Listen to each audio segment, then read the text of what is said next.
Hello guys, फिर से स्वागत है आपका अपनी क्लासेज ओजेबी क्लासेज। पिछली बार हमने एक टेबल ट्रिक देखी थी रिएक्टिविटी की। आज हम पढ़ेंगे, पार्ट स्टार्ट करेंगे। उससे पहले देखो, रासायनिक घटनाओं में परिवर्तन। बहुत सारी अभिक्रिया होती है, जैसे लोहे पे जंग लगना, बर्फ़ का पानी में बदलना या बर्फ़ का वाष्प में बदलना। ये बहुत सारी परिवर्तन होती है। अब ये परिवर्तन दो प्रकार के होते हैं, भौतिक और रासायनिक परिवर्तन। भौतिक परिवर्तन और रासायनिक परिवर्तन। तो भौतिक परिवर्तन में क्या होता है और रासायनिक परिवर्तन में क्या होता है, हम देखते हैं। भौतिक परिवर्तन वो परिवर्तन होता है जिसके अंदर अवस्था, आकार, रंग, गंध में परिवर्तन होता है। अवस्था में कैसे? जैसे हम जल जल द्रव अवस्था में, अगर हम इसको गर्म करेंगे और फिर ये किस में बदल जाएगा? गैस में। तो द्रव अवस्था से गैस अवस्था में, तो ये इसकी अवस्था में परिवर्तन हो गया, तो इसको बोलेंगे भौतिक परिवर्तन। जैसे आकार में, जैसे कागज है, एक बड़ा कागज है, अगर वो फट गया, दो टुकड़े हो गए, तो ये उसके आकार में क्या हो गया? परिवर्तन हो गया। उसके दो, ये अभी इतने बड़ा है, फिर ये दो भागों में बंटकर इतना हो गया, तो उसके आकार में परिवर्तन हो गया।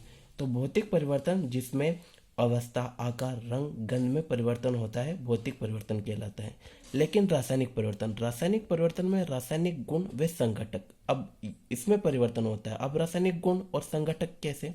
जैसे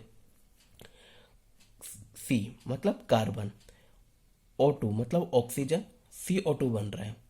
इस अवस्था में उसके गुण, कार्बन एक गैस होती है, एक कार्बन एक तत्व है ठोस अवस्था का, ऑक्सीजन गैस अवस्था में, CO2 ये क्या है? ये भी एक गैस है।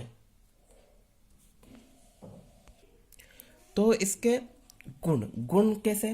कार्बन जलाने में काम आता है, ऑक्सीजन जो हमें जीवन प्रदान करती है, और कार्बन डाइऑक्साइड जो प्रकाश संश्लेषण करके पेड़ पौधों को जीवन प्रदान करती है। मतलब इनके गुण अलग अलग है। अब संघटक कैसे?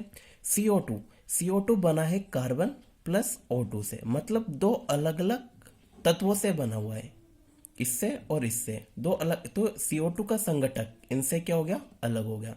जबकि भौतिक अवस्था में संगठन एक ही था, ये द्रव अवस्था में H2O से बना था, और जबकि गैस अवस्था में भी H2O से ही बना था।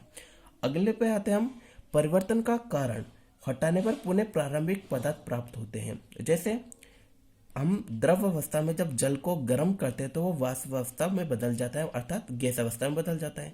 तो गर्म करने पर गैस अवस्था में बदलता है। अगर मैं इस गर्म को नहीं करूं, अगर मैं इसका संघनन, इसको ठंडा कर दूं वापस, तो ये वापस किस में बदल जाएगा? द्रव अवस्था में।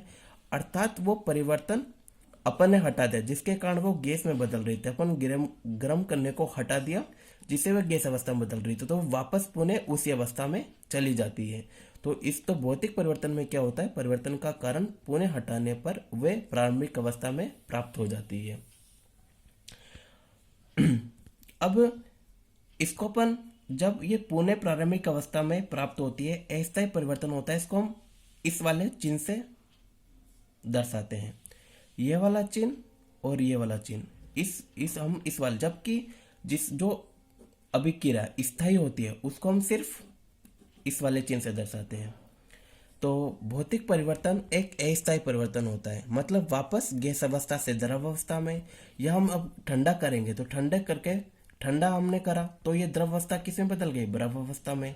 लेकिन अगर बर्फ को हम दोबारा गर्म कर दे तो वो दोबारा द्रव अवस्था में बदल सकती है, तो ये अस्थायी परिवर्तन होता है। जबकि ये जो कार्बन प्लस O2 से CO2 बन गया, वापस हम इसको कार्बन प्लस O2 में प्राप्त नहीं कर सकते, तो ये एक स्थायी परिवर्तन होता है। इसमें नए पदार्थों का निर्माण नहीं होता है। जैसे H2O का H2 ही है, जबकि इसमें एक नए पदार्थों का निर्माण होता है। इसमें कार्बन प्लस ऑक्सीजन मिलकर एक अलग तत्व, एक अलग पदार्थ CO2 बना रहे हैं।